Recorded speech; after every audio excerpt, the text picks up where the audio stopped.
चलिए आज बात करते हैं उन दो कमाल के टूल्स की जो आज के जमाने के लगभग हर बड़े प्रोजेक्ट की रीढ़ है, गिट और गिटहब। और हाँ, ये सिर्फ कोडिंग करने वालों के लिए नहीं है। ये तो असल में साथ मिलके काम करने का एक पूरा का पूरा ब्लूप्रिंट है, एक नया तरीका। अच्छा, ईमानदारी से बताइएगा, कभी ऐसा हुआ है कि किसी फोल्डर में final underscore report V2, final underscore report V3 और फिर final report really final .docx जैसी फाइलें पड़ी हों? हम सब इस उलझन से गुजरे हैं, है ना? जब एक से ज्यादा लोग एक ही चीज पर काम करते हैं तो कौन सी फाइल असली है ये पता लगाना ही एक सिरदर्द बन जाता है। बस हमारी कहानी की शुरुआत इसी सिरदर्द से होती है। तो सवाल ये है कि इस बुरे सपने का इलाज क्या है? इसका एक नाम है वर्जन कंट्रोल सिस्टम, या छोटे में कहें तो VCS। अब ये सुनने में थोड़ा टेक्निकल लगता है, पर इसे ऐसे समझिए जैसे ये आपकी फाइलों के लिए एक टाइम मशीन हो। एक ऐसी मशीन जो हर एक बदलाव का, हर एक कॉमा का, हर एक शब्द का हिसाब रखती है। अब सबसे पहले जो तरीका आया वो था लोकल VCS। ये एक अकेले इंसान के लिए तो ठीक था, जो अपने ही कंप्यूटर पर अपनी फाइलों के बदलावों को ट्रैक कर रहा है। लेकिन इसमें एक बहुत बड़ी दिक्कत थी। सब कुछ, सारा इतिहास बस एक ही कंप्यूटर के अंदर बंद था। मतलब अगर टीम के साथ काम करना हो तो ये सिस्टम किसी काम का नहीं था। तो इस मुश्किल को हल करने के लिए आए सेंट्रलाइज्ड सिस्टम। अब टीम के लोग एक सेंट्रल सर्वर से जुड़कर काम कर सकते थे। प्रॉब्लम सॉल्व हो गई है ना? नहीं, इन्होंने एक समस्या तो सुलझा दी, पर एक उससे भी बड़ी और खतरनाक कमजोरी पैदा कर दी। सोचिए, अगर वो मेन सर्वर जिस पर सब कुछ है, अगर वो क्रैश हो गया तो बस खेल खत्म। ना कोई काम कर पाएगा, ना कोई पुरानी फाइल देख पाएगा, सब कुछ ठप। पूरा का पूरा प्रोजेक्ट एक ही सर्वर के भरोसे था, और ये एक बहुत बड़ा रिस्क था। और कहते हैं ना, जरूरत ही आविष्कार की जननी है। बस इसी बहुत बड़े रिस्क ने एक क्रांति को जन्म दिया। हुआ ये कि लिनक्स कर्नल, जो दुनिया का एक बहुत बड़ा सॉफ्टवेयर प्रोजेक्ट है, उसके डेवलपमेंट के दौरान एक संकट आ खड़ा हुआ, और उसी संकट की आग से निकला गिट, एक ऐसा सिस्टम जिसने वर्जन कंट्रोल की दुनिया को हमेशा हमेशा के लिए बदल कर रख दिया। ये बात है 2005 की। लिनक्स टीम के पास जो टूल था वो उनसे छिन गया। तब लिनक्स बनाने वाले महान लाइनस टॉर्वल्ड्स ने कहा, ठीक है, मैं अपना खुद का सिस्टम बनाऊंगा। और उन्होंने सिर्फ कुछ हफ्तों के अंदर गिट का पहला वर्जन तैयार कर दिया। उनके दिमाग में 3 चीजें बिल्कुल साफ थीं। सिस्टम को बिजली की तरह तेज होना चाहिए, इस्तेमाल करने में एकदम आसान होना चाहिए, और सबसे जरूरी बात, इसमें कोई एक कमजोर कड़ी नहीं होनी चाहिए, यानी ये पूरी तरह से डिस्ट्रीब्यूटेड होना चाहिए।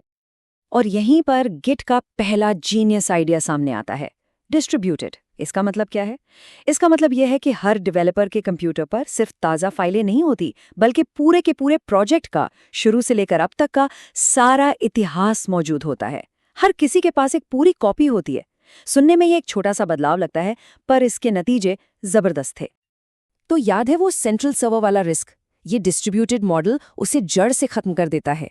जरा सोचिए, अगर मेन सर्वर क्रैश हो भी जाए तो क्या फर्क पड़ता है? टीम का कोई भी सदस्य अपने कंप्यूटर से उस सर्वर को वापस बना सकता है, क्योंकि उसके पास तो पूरा का पूरा इतिहास मौजूद है। मतलब हर एक कॉपी अपने आप में एक कंप्लीट बैकअप है। ये आपको सुरक्षा भी देता है और आज़ादी भी। अब आते हैं गिट की दूसरी खास बात पर। ज्यादातर सिस्टम ये याद रखते हैं कि फाइल ए में ये लाइन बदली, फाइल बी में वो लाइन बदली। गिट ऐसे काम नहीं करता। गिट हर बार जब आप कुछ सेव करते हैं, जिसे कमिट करते हैं, तो वो सिर्फ बदलावों को नहीं, बल्कि उस पल में पूरे प्रोजेक्ट की एक तस्वीर खींच लेता है, एक स्नैपशॉट। जैसे हर सेव पर आप पूरे फोल्डर की एक फोटो क्लिक कर रहे हों। और इन तस्वीरों, इन स्नैपशॉट्स को सुरक्षित रखने के लिए गिट एक बहुत चालाक काम करता है। वो हर स्नैपशॉट को एक यूनिक डिजिटल फिंगरप्रिंट देता है। इसे टेक्निकली SHA-1 हैश कहते हैं। इसका फायदा ये है कि अगर किसी ने एक कॉमा भी बदला तो फिंगरप्रिंट बदल जाएगा और गिट को फौरन पता चल जाएगा। मतलब आपकी इजाजत के बिना कोई भी चीज बदल ही नहीं सकती, और यही चीज गिट को इतना तेज और इतना भरोसेमंद बनाती है। ठीक है, तो ये तो हो गई सारी थ्योरी की बातें। सुनने में शायद थोड़ा मुश्किल लग रहा हो, पर असल में गिट के साथ शुरुआत करना कितना कठिन है? आपको शायद यकीन ना हो, पर ये काफी आसान है। इससे कोई फर्क नहीं पड़ता कि कौन सा ऑपरेटिंग सिस्टम इस्तेमाल हो रहा है, विंडोज़, मैकओएस या लाइनेक्स। गिट को इंस्टॉल करना बेहद आसान है। विंडोज़ और मैक के लिए तो सीधे साधी ग्राफिकल इंस्टॉलर आते हैं और लाइनेक्स पर तो बस एक कमांड टाइप करना होता है। एक बार ये इंस्टॉल हो जाए तो इसकी सेटिंग्स को 3 लेवल पर कंट्रोल किया जा सकता है। इसे ऐसे समझिए, सिस्टम लेवल की सेटिंग पूरे कंप्यूटर के हर यूजर के लिए होती है, ग्लोबल लेवल की सेटिंग सिर्फ आपके लिए होती है, आपके सारे प्रोजेक्ट्स के लिए, और लोकल लेवल की सेटिंग सिर्फ एक खास प्रोजेक्ट के लिए होती है।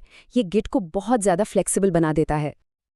अब देखिए, गिट तो एक जबरदस्त टूल है, इसमें कोई शक नहीं, लेकिन असली जादू तब शुरू होता है जब गिट मिलता है गिटहब से। गिटहब को आप गिट के लिए एक घर, एक सोशल नेटवर्क समझ सकते हैं। ये एक ऐसी जगह है जहां दुनिया भर के लोग आकर अपने प्रोजेक्ट्स पर साथ मिलकर काम करते हैं। गिटहब पर काम करने का एक बहुत ही सुंदर और व्यवस्थित तरीका है। इसे गिटहब फ्लो कहते हैं। मान लीजिए आपका मेन प्रोजेक्ट एक छपी हुई किताब है। आप सीधे उस किताब में काटना छाटना शुरू नहीं करते। आप पहले एक ब्रांच बनाते हैं। इसे आप एक ट्रेसिंग पेपर समझिए, जिस पर आप अपने सारे बदलाव करते हैं। जब आपको लगता है कि आपका काम सही है तो आप उसे कमिट करते हैं, यानी सेव कर लेते हैं। और फिर आप एक पुल रिक्वेस्ट खोलते हैं। ये असल में पूरी टीम से पूछने जैसा है कि देखो, मैंने ये बदलाव किए हैं, क्या ये इतने अच्छे हैं कि हम इन्हें असली किताब में जोड़ दें? और बस यहीं से बातचीत और कोलैबोरेशन शुरू होता है। ये जो दिख रहा है, ये एक प्रोजेक्ट की पुल रिक्वेस्ट लिस्ट है। इसे एक तरह का मिशन कंट्रोल सेंटर या एक पब्लिक नोटिस बोर्ड समझिए। यहाँ हर कोई देख सकता है कि कौन से नए आइडियाज पर काम चल रहा है, कौन उन पर काम कर रहा है और बातचीत कहाँ तक पहुंची है। पूरी तरह से पारदर्शिता, कोई कंफ्यूजन नहीं। और इसी पुल रिक्वेस्ट के अंदर असली कोलैबोरेशन की खूबसूरती दिखती है। टीम का कोई भी सदस्य कोड की एक एक लाइन पर जाकर कमेंट कर सकता है, सवाल पूछ सकता है या बेहतर सुझाव दे सकता है।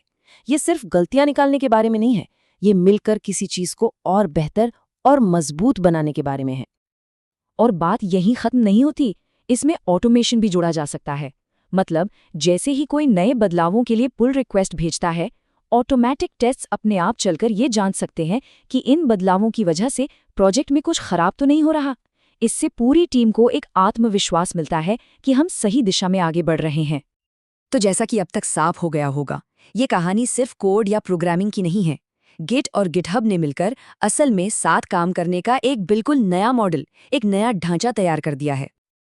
अगर इस मॉडल की ताकत का अंदाजा लगाना है तो बस लिनक्स कर्नल प्रोजेक्ट को देखिए। ये वो ऑपरेटिंग सिस्टम है जिस पर आज इंटरनेट का एक बहुत बड़ा हिस्सा चलता है। 2019 तक इस एक प्रोजेक्ट में 8.5 लाख से भी ज्यादा बदलाव किए जा चुके थे और ये सारे बदलाव दुनिया भर में फैले हजारों लोगों ने मिलकर किए थे, बिना किसी एक ऑफिस में बैठे। ये सब कुछ सिर्फ और सिर्फ गिट की वजह से मुमकिन हो पाया। तो सबसे बड़ी बात जो हमें समझनी है वो ये है कि ये टेक्नोलॉजी सॉफ्टवेयर बनाने से कहीं आगे की चीज़ है। ये एक ब्लूप्रिंट है, एक नक्शा है जो दिखाता है कि किसी भी बड़ी और मुश्किल समस्या पर दुनिया के अलग अलग कोनों में बैठे लोग भी कैसे एक साथ पारदर्शिता के साथ काम कर सकते हैं। और ये हमें एक बहुत बड़े सवाल पर लाकर छोड़ देता है।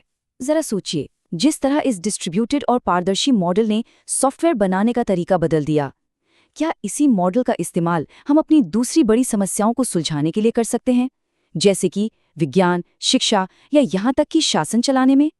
ये एक ऐसा विचार है जो भविष्य के लिए बहुत सारे दरवाजे खोलता है।